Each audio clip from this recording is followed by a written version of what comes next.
Okay, well, we have a new news article. That's the second one for today, November 2nd, 2021, by the fictitious, perhaps, Michael Baxter over at RealRawNews. I think he's more of a team, or he's at least that's going to be a pseudonym, because I haven't found any stuff from that name like before the end of last year. Anyway, just to let you know, I uploaded a new article to Tom Young John 4. Hi, JB. And I haven't advertised. I haven't told anybody about it because I figure screw them. If people aren't going to subscribe and hit the bell notification over at Tom Young John 4, they don't deserve to be informed of this new article that I've live streamed.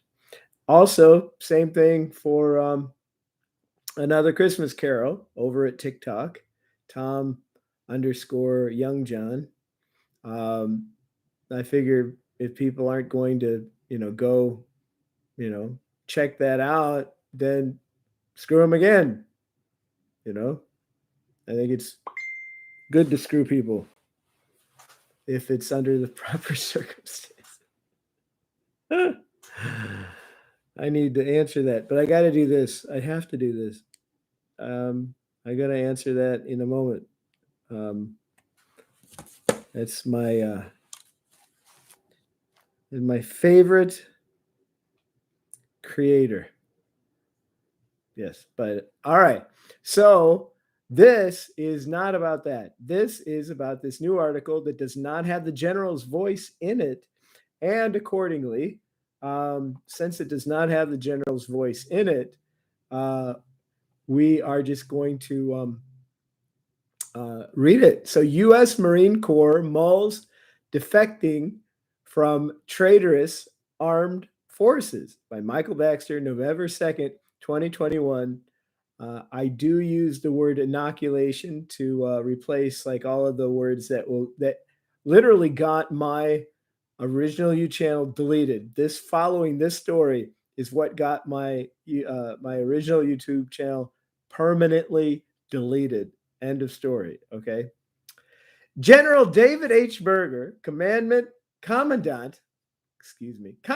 of the U.S. Marine Corps, said his beloved Corps may have to divorce itself from the U.S. Armed Forces unless his peers of other branches rally against the illegitimate administration's unconstitutional inoculation mandates.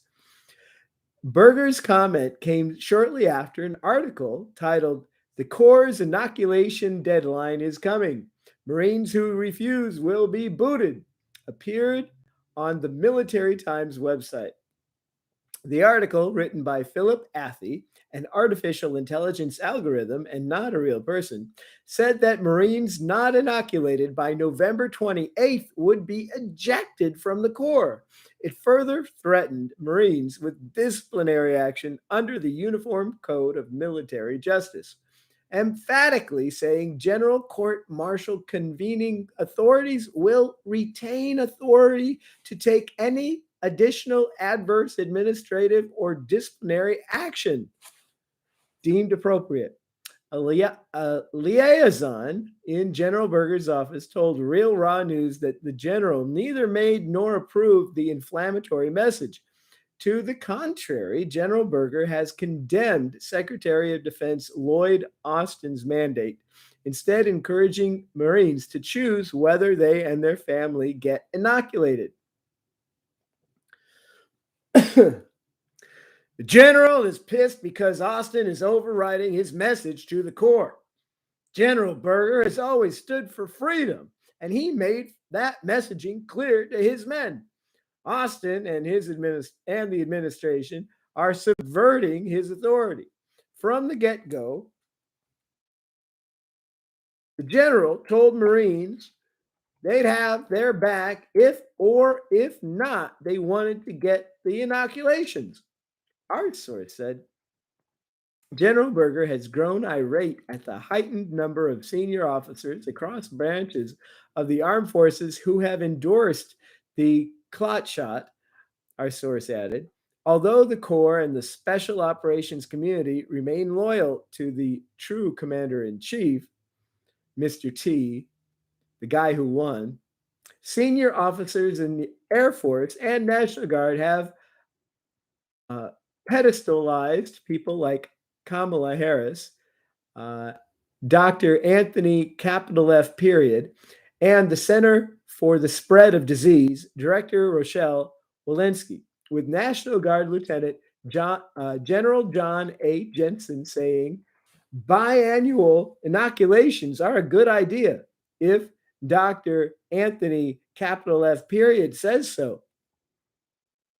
Our source said General Berger has considered seriously the notion of seceding from administration controlled forces so that his Marines and the SOCOM community could operate autonomously to better protect law abiding American citizens against encroaching totalitarianism. I don't think it's an exaggeration to say there's a 50-50 split among the nation's top brass right now, and it makes for a dangerous situation. The general had made a lot of calls as he tries to figure out where loyalties lie. He's a patriotic American, unlike some of the others, and he's not opposed to segregating his men to fight for what's right. Our source said, playing devil's advocate, RealRawNews asked why General Berger wants freedom of choice in matters of the inoculation while the military still inoculates new recruits against measles, meningococcal, mumps, polio, rubella, and tetanus diphtheria. General Berger, generally speaking, opposes mandates, but these inoculations have been established over many, many decades, while the inoculation was pushed after little testing and tens of thousands of inoculation deaths were broadly reported to the military. Our source said, so remember to love God, number one, and try to be good.